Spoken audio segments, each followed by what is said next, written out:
Guys, so today we're going to get into the second information release that they have given us on the vast jungle. Let's get right into it.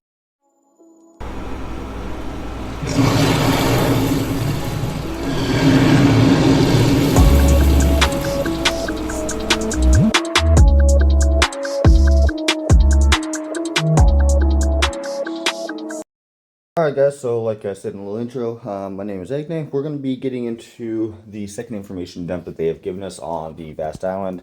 Go over, kind of get some speculation on it. Also with the two theants that they have already shown and kind of describe the skills that they have. We're going to go over those and much more. Before we get into that, got to get into the usual shenanigans. This video is sponsored by Aptoid, where using my code AGNE2 can get you anywhere from 5 to 65% off all in-game purchases using my code through Aptoid. Now, this is a great opportunity to be able to save a little bit of money, and especially after the holidays and such, to be able to start to recover while still paying into your addiction. So again, follow my link and use my code AGNE2 to be able to get anywhere from 5 to 65% off. A full description on how to do that, as well as a link to the Discord, Patreon, all that good stuff will be down in the description below. Also, I'm trying out a new screen size. Some people have been saying that my videos are hard to watch, so let me know in the comments or not whether you like it, and if you want me to stick with that, if it's easier for you to view. I'm always trying to help people out. Speaking of helping people out, a shocking 73% of y'all are not subscribed to this channel. Please, please, please do me a favor. Hit that like, subscribe. Costs you absolutely nothing, and it helps me out to be able to continue to bring content out for you. So, would be a huge help if you could do so. Alright, so let's get into it. Alright, so we'll get into the new information that they dumped. So, the first one being when rulers from the Golden Acorn Camp march to Alliance Towers, Fortresses, Tunnels, or Ferries, it'll cost 4 points of stamina.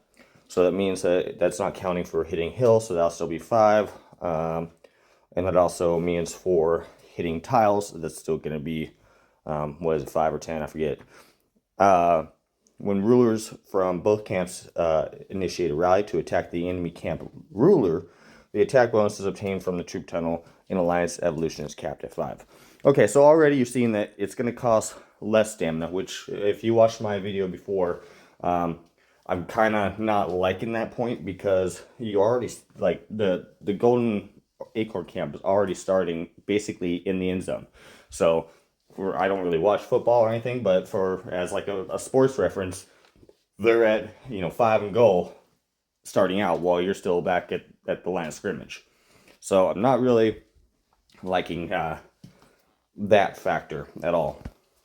Alright, so we'll go to the Snowy Cedar Camp. When the rulers from the Snowy Cedar Camp march on Alliance Towers, Fortresses, Tunnels, and Ferries, it'll cost 5 points, so the normal.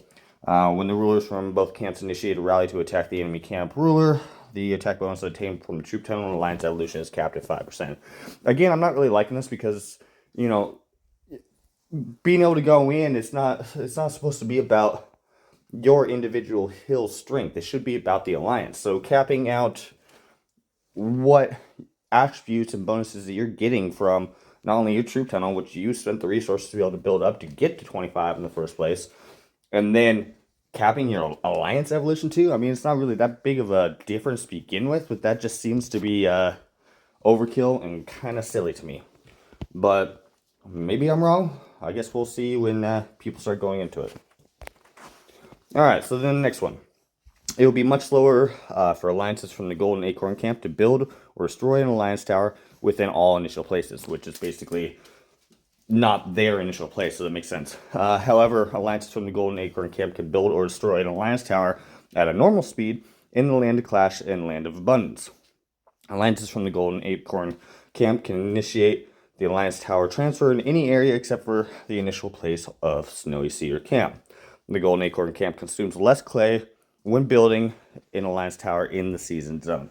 So again, right back to that thing that I was saying, like, they're already at the end zone. So as far as setting up defenses and just spamming the crap out of the end zone, essentially, it's going to be hard to be able to try to knock anybody out, especially if they're good, strong alliances like I suspect that they're going to do to begin with.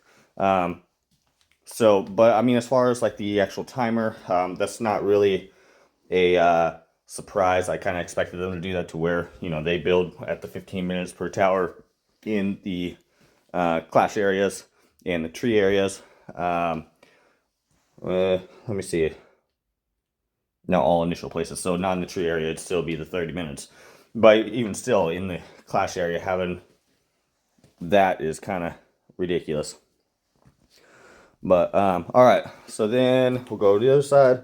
It'll be much slower for the alliances of the Snowy Cedar Camp to build or destroy an alliance tower outside the initial place. The alliance from the Snowy Cedar Camp can initiate an alliance tower transfer in any initial place.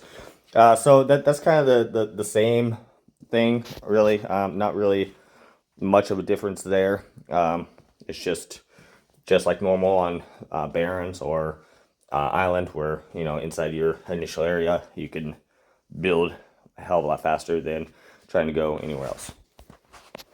All right, then we get into the next one. The accumulation speed and limit of season revival fungi of the Golden Acorn Camp are increased. The Golden Acorn Camp resource costs for healing injured normal soldier ants and seasoned soldier ants is reduced by 20%, excluding season revival fungi. Again, especially if they put like the strong alliances in this camp, it's going to be a big alliance beat down on the small alliance. I'm really hoping that that's not the case, and they kind of have some more balancing to make it actually fun. But I can just feel that the first initial run is not going to be that great, and I really hate to say that. I know I love this game. I want to be able to hype it up, but man, I'm not liking the sound of it so far. Plus, accumulation speed and the limit of season revival fungi is increased. So increased by what? A factor of 2. You know, what is it exactly? Because that could be something that could essentially make or break. Not only that, but it's just forcing you to buy more season revival fungi. So we'll see.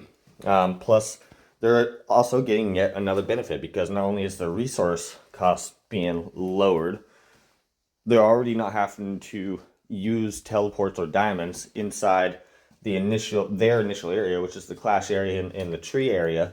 So they really have an overall benefit all the way around. It's kind of shocking that they're even considering this, but all right. Snowy Cedar Camp enjoys no extra bonuses on accumulation speed or limit of season revival fungi. Surprise, surprise. Snowy Cedar Camp also enjoys no extra bonuses on the resource cost of healing injured seasoned soldier ants and normal soldier ants. Again, I'm not enjoying the thought of this. All right, well, I've kind of given you a basis of what I think so far from what they are saying. Again, I'm not really liking what I'm hearing, and I'm hoping I'll be wrong, and I would have wished that I went into the beta of this. I'm hoping so. I don't really have high hopes though, but I guess that would really depend on the strength of your alliance, and whereas my alliance is strong, there's always bigger fish in the sea. You know, you could get paired up against like Cole or KTA or you know, other alliances that just are absolutely monstrous and not have a fun time at all. Oh, we'll see. But yeah, let's move on to the season ants that they've released so far. Alright, so the first one that they released is a shooter ant. It's a Saharan silver ant. Thank God that they stopped using the scientific names, because that was annoying. But anyway, let's take a look at the skills, and then I'll give you my thoughts on it. Alright, so probably skill 2. Has a chance to launch multiple attacks against the enemy squad. Each attack deals a certain proportion of damage and applies 1 layer of vulnerability mark. Each layer increases the damage of the target taken from the skill by a certain percentage. The mark is stackable and lasts until the end of the battle. We've seen this marking before. Usually it varies on different ants as far as what the actual damage stack is for the mark. Multiple attacks, so it probably can hit two lines. But the way that they worded that, attacks against the enemy squad, so I'm assuming that's probably going to be something that it has a certain range, probably a range of 5 for the skill, and it can hit any of the 3 of your enemies. but it's only targeting one at a time per round. That's what I would assume on this. All right, so then probably skill 6 on this, or skill 5, I'm sorry. Has a chance to deal a certain percent of damage to all enemy squads.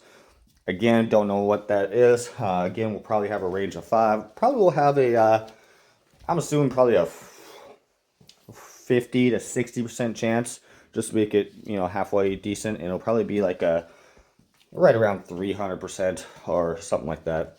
But we will see on that. All right, next one. Each round has a chance to increase the positioning distance of its squad. When dealing damage, the damage is increased by a certain percentage for the range between its squad and the target enemy squad. Now, this one is a very interesting one, and I've had some discussion with others about this particular skill and my thoughts on it. I have a feeling that it's probably going to start with a base range of either 1 or 2.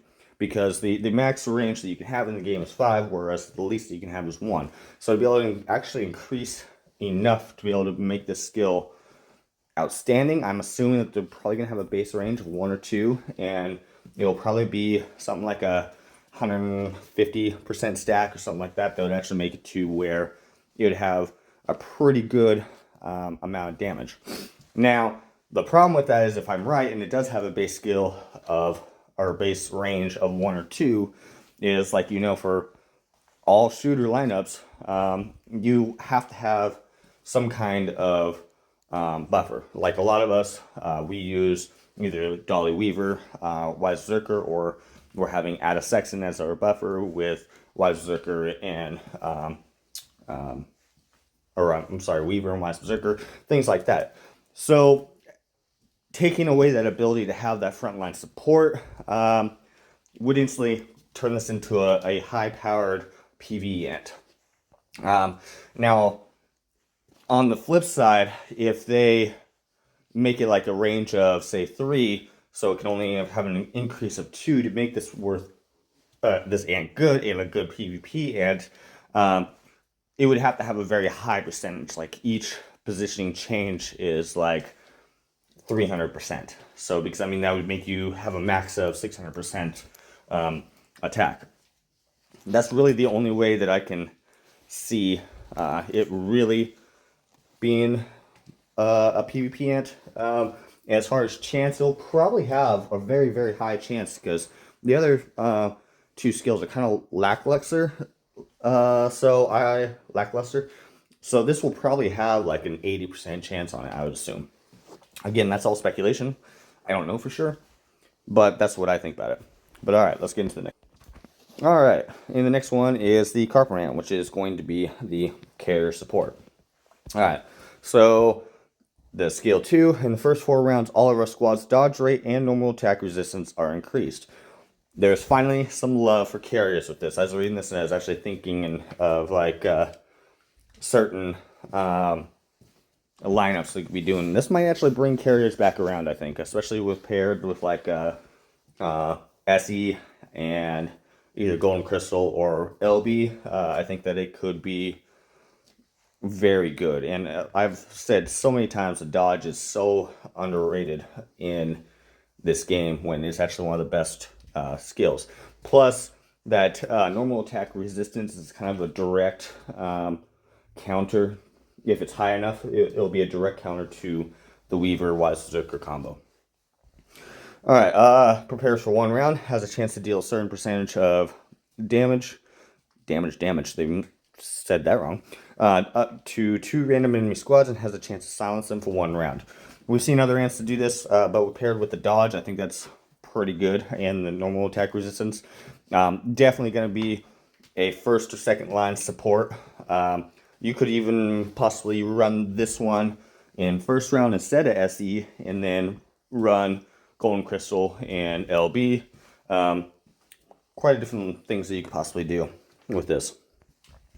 All right, so in number 2, 4, 6, and 8 rounds, deals a certain percentage of damage to all enemy squads. For each dodge by any of our squads, increases its damage by a certain percentage. This effect is stackable. So for at least 4 of the rounds, you have a chance to have a stack. I'm assuming the stack will probably be around like 20% or something like that.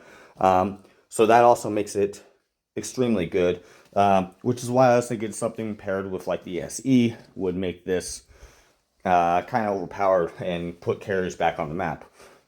Would be interesting. I would like to see that. But overall, this one I think would be obviously a PvP ant. The shooter one, I'm not so convinced that it will be. I need to see the actual values of the skills when they release to really kind of give an update on that. And I will when they are released and I can actually look at the skills. But yeah, let me know what you guys think down in the comments below. What do you think? Do you think these are going to be both outstanding PvP ants, or are you like with me where you're kind of on the fence? Tell me what you think about the event itself. Would love to hear from you. Shout out to Maui. He has made a few small donations over the course of time. I really appreciate that.